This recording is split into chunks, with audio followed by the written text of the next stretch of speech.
começando mais um Saúde Feminina aqui na sua rede Mulher de Televisão, Rede Família, ao vivo, bem pertinho de você, e também ao vivo no site www.arcauniversal.com. No site Arca Universal, os nossos programas ficam arquivados por alguns dias. E no meu site www.isabelvasconcelos.com.br você encontra a programação do Saúde Feminina para a semana inteirinha, com fotos dos doutores, tudo que você precisa saber, e também pode ver alguns programas passados na íntegra com um simples clique do seu mouse, né? Não é bom? Então tá bom, né? Hoje é terça-feira e nós vamos falar aqui sobre o envelhecimento mental. O que será isso? Será que é o envelhecimento do nosso cérebro? Ou será que é o envelhecimento da nossa alma, hein? Muita tristeza, os sonhos foram desmoronando. Como é que é? Quero saber tudo isso dos nossos doutores convidados. E se você também tem alguma pergunta, você pode desde agora usar a nossa central de atendimento fazendo a sua pergunta pelos telefones 0 operadora 11 50 51 20 65 e 50 51 30 92, ou então pelo fax 50 51 34 68. Estou esperando a sua pergunta sobre envelhecimento mental. Bom, vamos para a nossa efeméride de hoje. Hoje é terça-feira, 23 de novembro de 2004, e em 23 de novembro de 1882 nasceu Ellen Rogers Hyde. Ela era casada com Ogden Mills Hyde, herdeiro e proprietário do famoso jornal New York Herald Tribune. Ellen Rogers Hyde sempre trabalhou ao lado do marido. Ela foi a diretora comercial e vice-presidente do jornal, e mais tarde, em 1947, quando o marido morreu, Ellen assumiu o comando, sendo depois, em 1953, sucedida pelo seu filho. O jornal herdado por Ogden era originalmente o New York Tribune, mas o casal Hyde o transformou em New York Herald Tribune quando absorveu o Paris Herald, formando o grupo internacional Herald Tribune, que é hoje em dia de propriedade do New York Times. Ellen Rogers Hyde nascera numa família de posses, mas quando ela era jovem, sua família perdeu toda a fortuna. Por isso ela começou a trabalhar numa época, começo do século XX, né, em que isso não era assim tão natural na vida das mulheres, né, ter um trabalho fora de casa, se sustentar e tal. Daí ela casou com o Hyde e pronto, foi ser diretora comercial e vice-presidente de um jornal. Ellen morreu em 1970, aos 88 anos de idade, ela que nascera, como eu já disse, em 23 de novembro de 1882. Então está aí para você a lembrança de Ellen Rogers Hyde, que é uma das pioneiras, né, uma das mulheres pioneiras no mundo dos negócios, do jornalismo, da comunicação. É isso aí. E agora é hora de ver dedinho no nosso indicador de saúde. Pode rodar. Com a mesma eficácia e padrão de qualidade dos remédios de marca que fabrica, a Novartis possui uma linha de genéricos que custam até 50% menos. Genéricos, exija Novartis. Dr. Norton Saeg, geriatra, e Dr. Ivan Okamoto, é isso, doutor? Cirurgião, neurologista. Que neurocirurgião? Doutor é neurologista. São os nossos convidados de hoje para falar para você sobre o envelhecimento mental, né? Doutor Norton, o que acontece com alguns velhinhos que eles envelhecem mesmo mentalmente, perdem a razão, ficam confusos? O que acontece? Olha, Isabel, o que existe é muito mito a respeito do envelhecimento. Se faz muita confusão achando que necessariamente quando se envelhece uma série de coisas vão ocorrer. Isso não é verdade. Não é verdade que à medida que nós envelhecemos é normal você perder a sua função intelectual, não é normal você perder a sua memória. É comum. É tão frequente que esses dois conceitos às vezes se confundem. E isso é muito ruim, porque se você acha que é normal, você não vai buscar ajuda. Então, o primeiro alerta é que isso não é normal. perda de memória, à medida que nós envelhecemos, pode ser devida, muitas vezes, a doenças, a condições, a alterações passíveis de reversão. Vou te dar um exemplo. O uso de pílulas para dormir, remédio para dormir, pode ser o grande vilão de estar fazendo com que o indivíduo tenha perda de memória.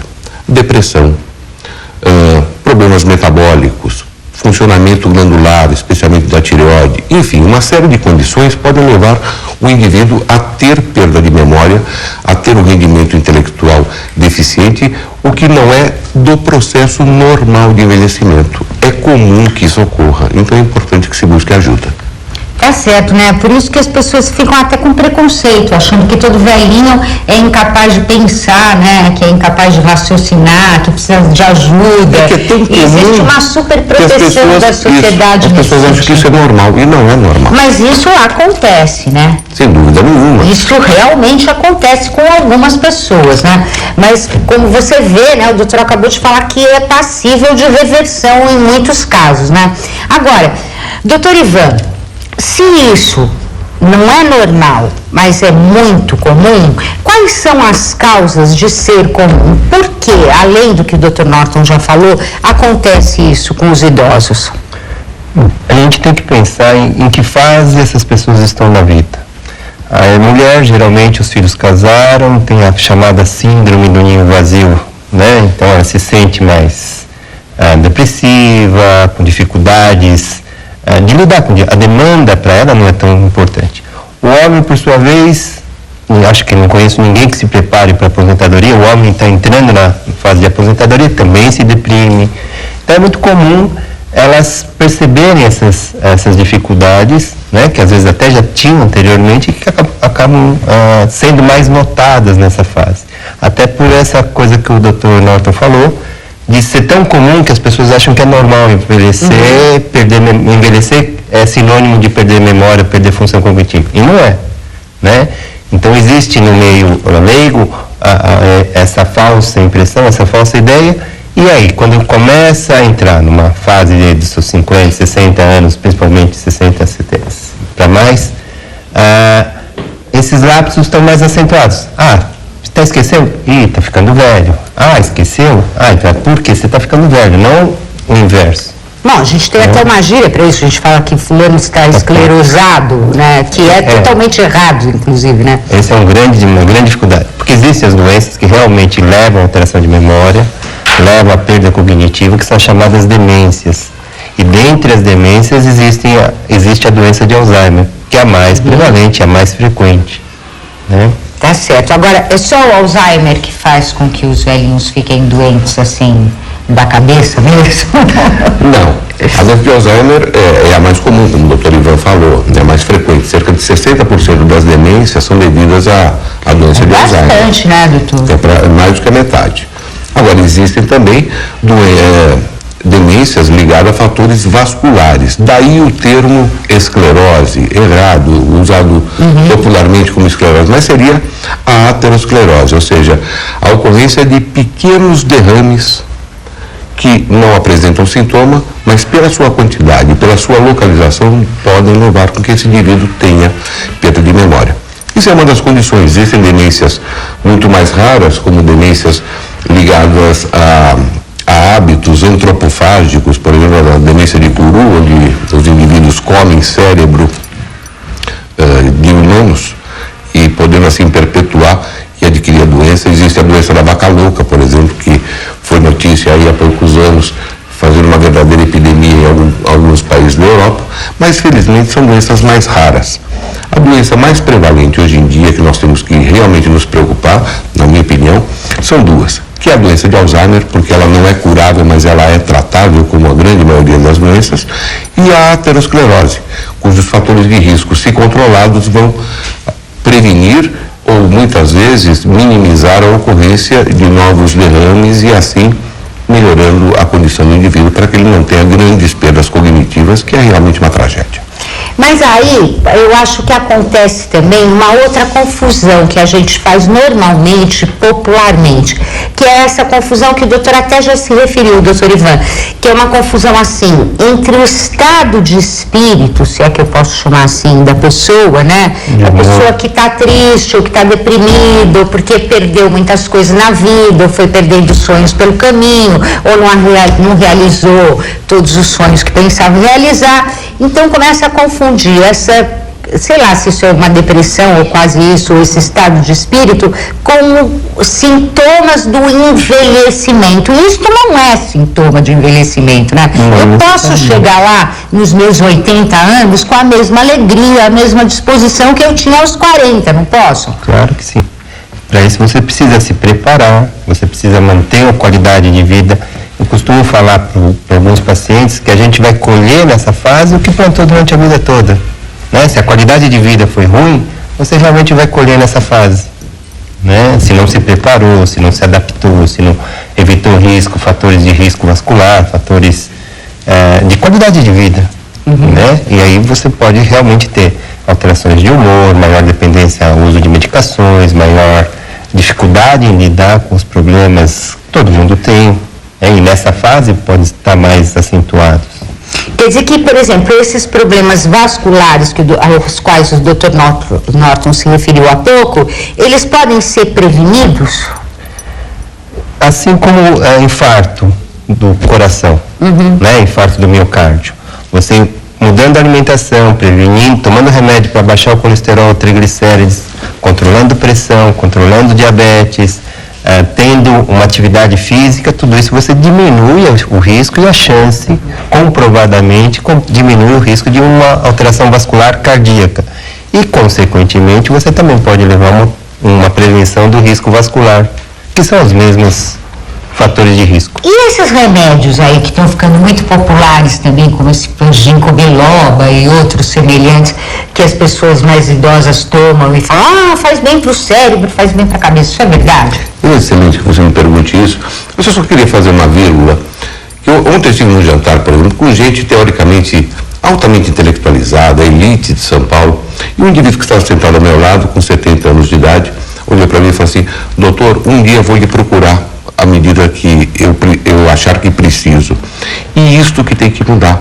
Porque as doenças são silenciosas. Esse fator de risco, os fatores de risco que o doutor Ivan colocou, são passíveis de serem prevenidos a partir de uma consulta médica e de exame de laboratório. Então é necessário que se forme essa cultura. Voltando para os medicamentos. O medicamento deve ser utilizado a partir de um diagnóstico correto.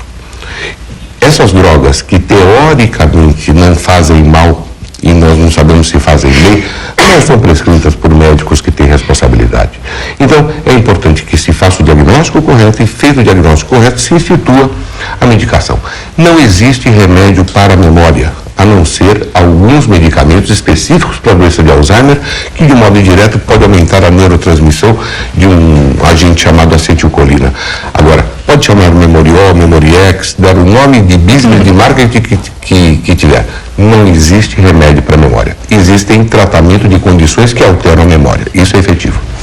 Mas aí é lá no médico, não é na farmácia fazendo automedicação, viu, doutor? Todo dia a gente fala aqui contra a automedicação. Nós vamos continuar essa conversa interessante, mas vai ser depois daquele intervalinho. A gente vai e volta exatamente em 2 minutos e 3 segundos aqui pela sua Rede Mulher e Rede Família. Até já.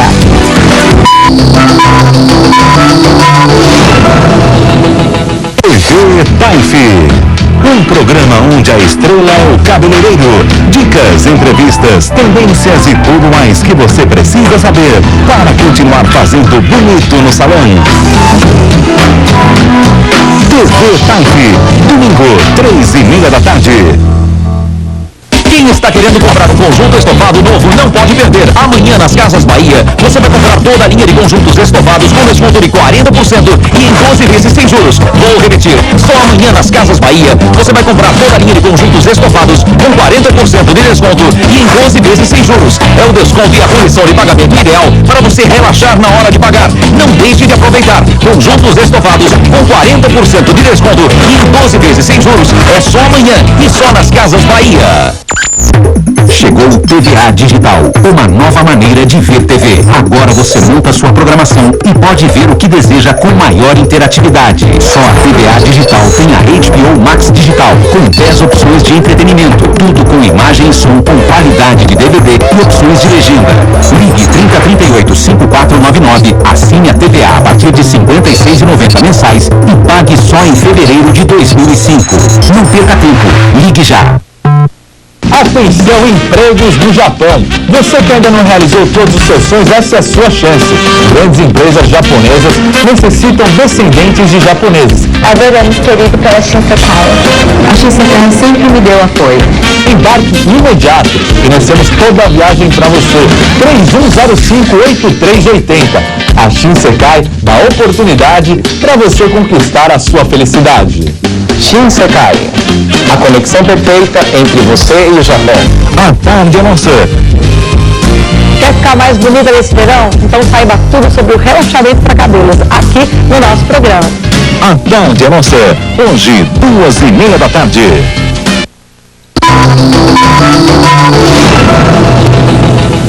Oi, minha amiga, é o seu programa Saúde Feminina, hoje conversando sobre envelhecimento mental. Quer fazer uma pergunta? Use a nossa central de atendimento pelos telefones 0 operadora 11 50 51 20 65 e 50 51 30 92 ou o fax 50 51 34 68.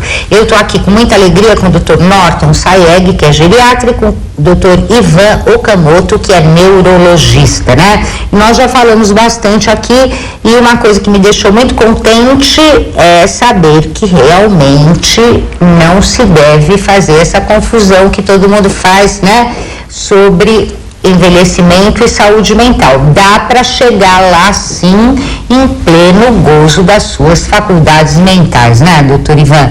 E para isso, quais são os conselhos? Aqueles mesmos da nossa vovó, alimentação saudável, bom sono, atividade física, é isso? É isso, alimentação, atividade, bom senso, né, sem exageros, no decorrer da vida toda você realmente vai mudando, modificando a sua forma de encarar, de atividade, e vai realmente colher todas essas ações que você fez durante a sua vida toda nessa fase da vida. Agora, até que ponto os nossos vícios, as nossas drogas lícitas ou ilícitas vão ter uma repercussão lá na frente? Será que se eu fumar maconha na juventude eu vou perder neurônio, como dizem? Ou se eu beber muito álcool, ou se eu fumo cigarro? O que vai acontecer? O que vai comprometer na minha saúde mental lá com a idade avançada? Talvez a gente não consiga definir o quanto isso vai comprometer, mas com certeza vai comprometer.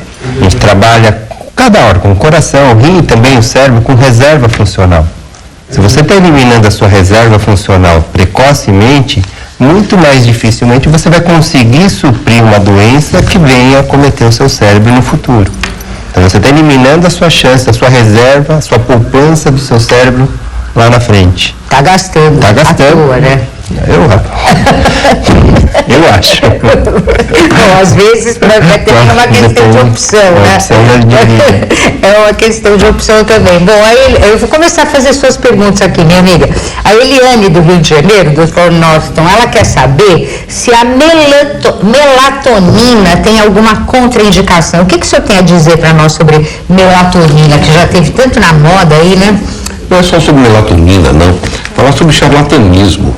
Porque determinadas doenças, por serem tão frequentes como perda de memória, normalmente são alvo de aproveitadores, de mercadores de ilusão. E a melatonina é um deles.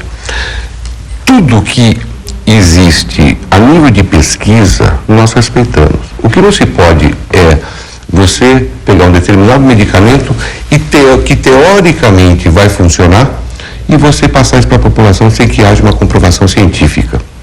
A melatonina, por exemplo, é proibida pelo Ministério da Saúde no Brasil. Não pode ser usada.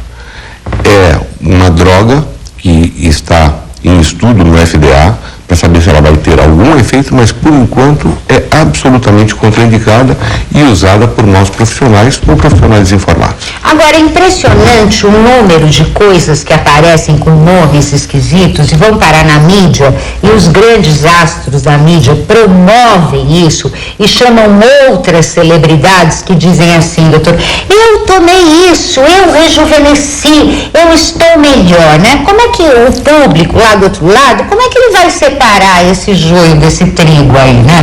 E o pior, a gente vê isso com muita tristeza, porque esses artistas, essas celebridades, eles passam atestado de burrice quando dizem isso. Passam atestado de desinformados quando dizem isso. Então, essa informação correta existe. Os médicos, normalmente, a grande maioria dos médicos são médicos éticos, médicos informados. Então, se informe com o médico da sua confiança para você não passar, inclusive, um atestado, como eu disse, repito, de burrice, porque isso é desinformação. Pois é, tanta substância que já apareceu aí endossado por artistas, né? E depois some, e às vezes é até proibida alguns meses mais tarde, né? A Írbia, lá da Bahia, doutor Ivan, ela diz que tem 56 anos e é 56 anos e é muito esquecida, é cedo para ser esquecida. Gostaria de saber qual seria o motivo de tanto esquecimento, mas eu também já estou com meus próprios preconceitos à mostra aqui, dizendo que é cedo para ser esquecida, né? Nunca é cedo, nem nunca é tarde, né? A gente tem que afastar tudo aquilo que a gente falou anteriormente. Tem que afastar se não é um quadro de humor, um quadro afetivo, se não é um quadro orgânico, tipo hipotireoidismo, alterações metabólicas, alterações vasculares, e aí, no final, é que a gente acaba fazendo o diagnóstico de um quadro demencial, por exemplo. Quer dizer que mas nessa idade, 56 anos, a incidência, por exemplo, de uns quadros demenciais é muito baixa. Né? Só para você ter uma ideia, o que é comprovadamente, ou estatisticamente comprovado, os quadros demenciais aumentam ou dobram a porcentagem de prevalência de incidência a cada 5 anos. Mas a partir dos 60 anos, 65 anos. Então, na faixa etária de 60 anos, de 60 a 65 anos, a incidência é cerca de 1% dessa população. E aí vai até os 80, 90 anos, ou seja, chegando até 30, 40% de uma população de 80, 85 anos. Então, a idade é um fator de risco para a doença de Alzheimer, por exemplo, para os quadros demenciais, mas tem que se afastar todas as outras possibilidades de causarem alterações cognitivas. Agora, então, doutor, o senhor diria que no caso dela aqui com 56 anos tem alguma outra coisa rolando para ela ser tão esquecida? Pode ter. Correndo no médico, né? Não correndo, mas acho que o grande, quando procurar um médico? Eu esqueço chave, eu esqueço carteiras, algumas vezes já esqueci de pagar a conta.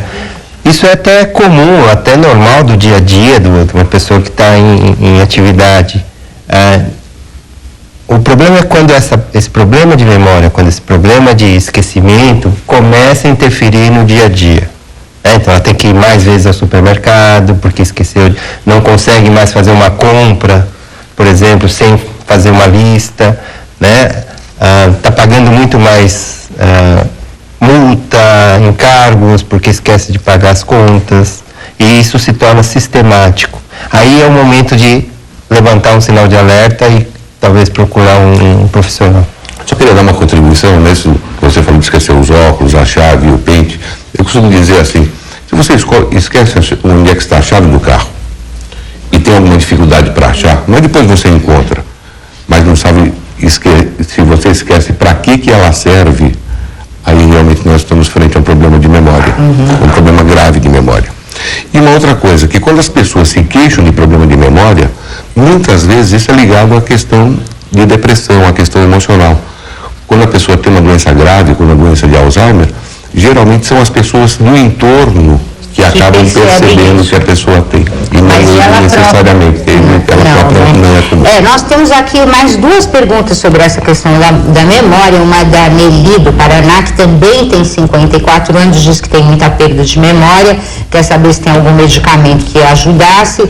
E a Ana Maria, de São Paulo, que tem 54 anos também, tem o mesmo problema, e há 1 ano e meio tomo um medicamento chamado Norton, um medicamento que tem o mesmo nome do Dr. Norton, hein, doutor? O senhor não tem nada a ver com isso, né? Não, e infelizmente o medicamento não costuma ser efetivo para problemas de memória, não. E também não é bom, tá vendo? E ela quer saber se está correto. Então, e também diz que não fez nenhum exame. Pois é, assim não dá, né? Só se pode tratar alguma coisa que foi diagnosticada. O tratamento, a prescrição, quando o médico faz uma receita, ele faz uma receita para tratar aquilo que ele diagnosticou. Então é fundamental que quando o médico vai fazer a receita, perguntar, doutor, mas qual é o diagnóstico? O que está acontecendo comigo? E em cima disso, então, vai se saber qual é a doença. E hoje em dia, com a informação que nós temos aí, as pessoas podem saber o que esperar no futuro também, se programar. Existem doenças mais graves, como no caso da doença de Alzheimer, que é necessário ter informação para saber o que o futuro vai reservar, não só para o paciente, mas como para a família. Então, o remédio, a prescrição, ela é o complemento de um processo que se chama processo diagnóstico. É necessário que tenha um diagnóstico correto para se implantar a terapia efetiva, a terapia para curar aquela doença, ou no mínimo retardar a evolução. Pois é, pelo que o senhor está dizendo, doutor, eu posso concluir para a Amelie aqui do Paraná que existe sim medicamento desde que ela vá ao médico, né? Para saber o que tomar, porque não dá para a gente aqui, para os doutores pela televisão, indicar um medicamento para você. Olha, mas eu quero indicar um site para você que tem um familiar que tem Alzheimer e quer se aprofundar um pouco nessa questão, ou tem curiosidade em saber mais sobre essa doença, que afinal de contas, né, segundo o Dr. Norton aqui, 60% das demências, né, são Alzheimer. Então você vai no www.alzheimermed, tudo junto, e olha lá como é que escreve o Alzheimer, hein? ALZHEIMR, e depois med, com demudo.com.br. Vai lá para ter maiores informações. Bom, doutor Ivan, a Maria Terezinha do Piqueri aqui em São Paulo, gostaria que o senhor falasse sobre o bócio. O bócio tem alguma coisa a ver com esse nosso tema aqui? Primeiro, o bócio tem a ver com uma alteração, uma disfunção da tireoide, a glândula que a gente tem no pescoço. Essa glândula tireoide é responsável pela produção de hormônio tireoidiano, que é quase universal dentro do nosso organismo. Alguns pacientes que apresentam uma disfunção da tireoide, tipo hipotireoidismo, uma deficiência da produção desse hormônio tireoidiano, podem apresentar alterações cognitivas, tipo perda de memória, um déficit de atenção. Então, e aí a importância de procurar um serviço especializado, um endocrinologista, um geriatra, um neurologista, ou quem quer que seja apto a tratar, para poder diagnosticar e realmente dar um remédio e potencialmente reverter esse processo da doença tireoidiana. Quer dizer que nós chegamos aqui hoje nesse programa a uma conclusão muito feliz, não é? Que afinal de contas ninguém precisa achar que só porque vai envelhecer vai perder ou a razão, ou a memória, não é? Ou a sua capacidade de cuidar dos seus próprios negócios, administrar suas próprias contas, porque tem muito filho por aí já querendo meter a mão no dinheiro do pai. É verdade, doutor, tá cheio disso por aí, querendo tomar conta, outro que acha que a mãe não pode viajar sozinha, outro que acha... E as pessoas que estão em pleno gozo de suas capacidades mentais acabam sendo vítimas dentro da própria família desse tipo de atitude preconceituosa. A Débora já está me mandando encerrar o programa, eu queria ouvir ainda o que os doutores têm a dizer sobre isso. Oh, meu Deus, não tem importância, os doutores voltarão e numa próxima oportunidade nós vamos continuar essa conversa, porque ainda tem muita coisa para se falar. Eu quero agradecer muito a presença do Dr. Norton Saeg, geriatra, do Dr. Ivan Okamoto, neurologista, e lembrar você que amanhã a gente tem um tema maravilhoso aqui, que é a relação entre o prazer sexual e a contracepção. E você não pode perder. Um beijo, até amanhã, e fique agora com a Sula Miranda.